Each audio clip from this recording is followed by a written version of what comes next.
چجوری ناراحت نشم؟ بهترین امکانات برش گرفتم. میگم بابا جون پاشو هوا بهاری پاشو ورزش کن. میگه نه پول بدم و برم فلان باشگاه. ببینید این کفشاشه، کفشا مارک برند خارجی. میز پرس گرفته، نگاه بهترین میز پرس.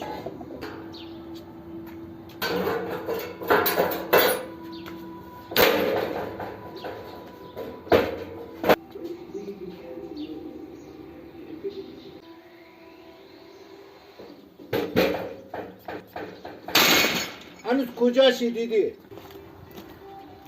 نگاه کش گرفتم امیر، از آپاراتی گرفتم. نگاه کش تیوب موتورا محکم.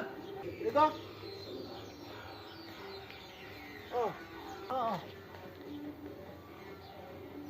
بله یه دست بیل میخوای. اینو میخونی اینجا.